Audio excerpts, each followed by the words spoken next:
तर नमस्कार मित्रांनो, आज आपल्या साईटवरती आलो होतो. तुम्ही पाहू शकता मागे साईट आहे. तर इथं आता आपलं काही फरशीचं काही पीयूपीचं आणि कलरचं काम चालू आहे. इथं आपण चक्कर मारण्यासाठी आलो होतो. आल्यानंतर मला इथं एक आमचे मित्र आहे, शेतकरीचे ते पण आधुनिक शेतकरीचे ते. तर त्यांचं जुगाड मी पाहिल्यानंतर मला इतकं भारी वाटलं ना. मला असं वाटलं का आपला हा जुगाड यांचा शेतकऱ्यांचा जुगाड आहे. आपले जेवढे शेतकरी मित्र असतात यांच्यापर्यंत हा जुगाड गेला पाहिजे. कारण की इतका जबरदस्त जुगाड आहे. तर तुम्ही इकडे मी तुम्हाला दाखवतो. तर आता इथे आहे ना, इकडं जवळपास या रामकृष्ण भोले या इकडे. तर तुम्ही पाहू शकता इथं त्यांनी इथं आता 3 एकर कांदा लावलेला आहे. 3 एकर कांदा पूर्ण ठिबकवरती लावलेला आहे. आणि ठिबकवरती लावल्यानंतर की जेव्हा इथं आलं ना, त्यांचं काम चालू होतं. ते इतका जबरदस्त जुगाड जो असेल आपल्या जी नळी असते तिला जे भोगस मारण्यासाठी जुगाड बनवला होता.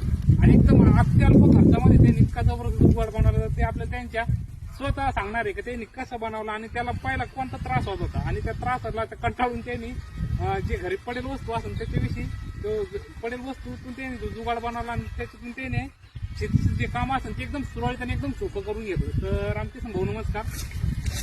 तर रामकृष्ण भाऊ आपले जेवढे आता शेतकरी मित्र असेल त्यांना बरेचशा वेळेस आता जे तुम्ही फक्त जे होल मारताना जी हाल होती, तर तुम्ही हे जुगाड बनवलं तर तुम्हाला पहिलं कसं होत होतं? तेव्हा तुम्ही हे जुगाड नव्हतं तुमच्याकडे, तुम्ही त्या हाताने होल मारित होते आणि त्याच्या ते कदरून कादरून हे नवीन कसं काय शोध लावला तुम्ही? आता काय व्हायचं, मी पहिली एकर 1.5 एकर ठिबक कांदे लावायचे. हा मी काय केलं, डायरेक्ट 3 एकर ठिबक करायचं ठरवलं. हा ठीक आहे, ठरवलं, मग सगळं झालं. मग आता त्याला जेव्हा फुलं पाडायची, मला 2 फुटावर ठिबक करायचं होतं. हा जेव्हा फुलं पाडायची वेळ आली तेव्हा एकरी मला 110 फुलं पाडावं लागत होती. बरोबर. म्हणजे लागू राहील. हा तर म्हणलं आता हे गिरमीटना मी 50 ते 10-5 फुलं पाडून पाहिली, पण माझ्या हाताला थोडं चाला.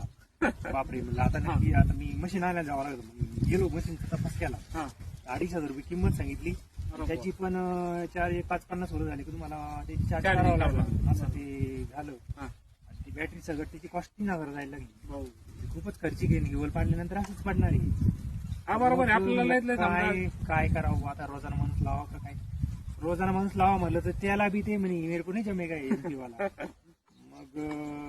मग विचारायला मग माझ्याजवळ आहे ना 5-6 पंप चार्जिंगचे पडलेले. भंगार, हा की त्याला म्हणजे असंच आता कुठेतरी या भंगारवाला आला का याला देऊन टाकू, काहीतरी कमी वाढले त्याच्या येतील हा असं हिशोबाने ते पडलेले होते. मी त्याच्याकडे पाहिलं, मी म्हणलं की मोटर पण गती आहे हिला, मग खोलून पाहिली आणि थोडस पंपाच्या त्या पोलला लावून पाहिलं. एक मिनिट इकडे येऊन दाखवा तुम्ही. तर तर तिला गती आली म्हणल्यावर म्हणलं हे गेलं काम करीन यार. हा मग मी गिरमीटचं, माझ्याजवळ गिरमीट पडलेलंच होतं जुनं. हा गेलो वैजापूरला आणि गिरमीट वरचं हे राहतं त्याला कट मारला आणि ते 10 रुपयाची बिल्डिंग लावून दिली. गॅस बिल्डिंग करून घ्या. असं समजा 50 रुपयाचं गिरमीट आणि 10 रुपयाचं हे बिल्डिंग मारी 60 रुपयामध्ये माझं हे जुगाड तयार झाला. आणि हे बाहेर जुने चार्जर जे आपलं राहतं ना पडलेले जळालेलं, हा.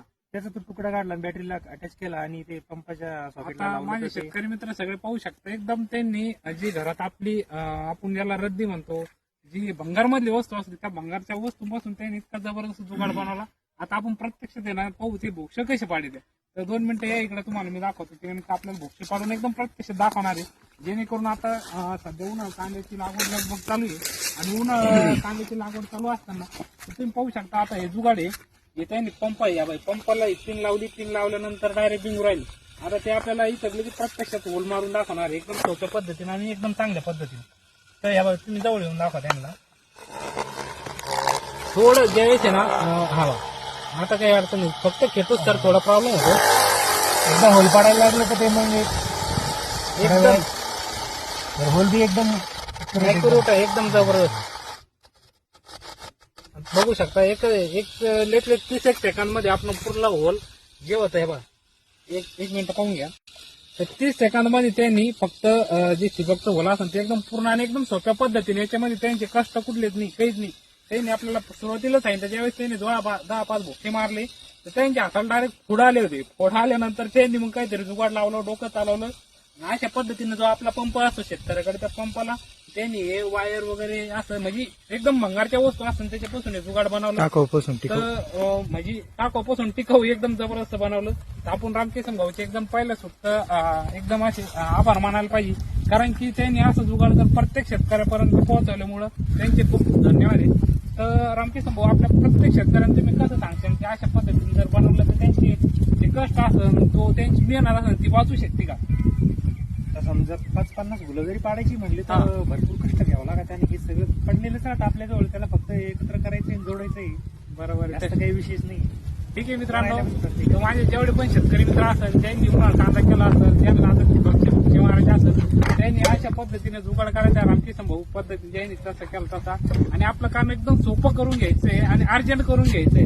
आपण पुन्हा एकदा रामकिसन भाऊचे धन्यवाद मानू, कारण की त्यांनी त्यांचा जुगाड आपल्या पूर्ण महाराष्ट्रभर जेवढे शेतकरी असेल त्यांना दाखवला. त्यांना एक नवीन त्यांची जी मेहनत लागणार ती कमी झाल्यामुळं आपण त्यांचे आभार मानू. आणि प्रत्येक शेतकऱ्यांनी मला नक्की कमेंट करून सांगायचंय का हा जुगाड तुम्ही बनवायचा आहे आणि कसा वाटला ते पण सांगायचंय मित्रांनो. धन्यवाद मित्रांनो, आणि तुम्ही पण करायचा आहे.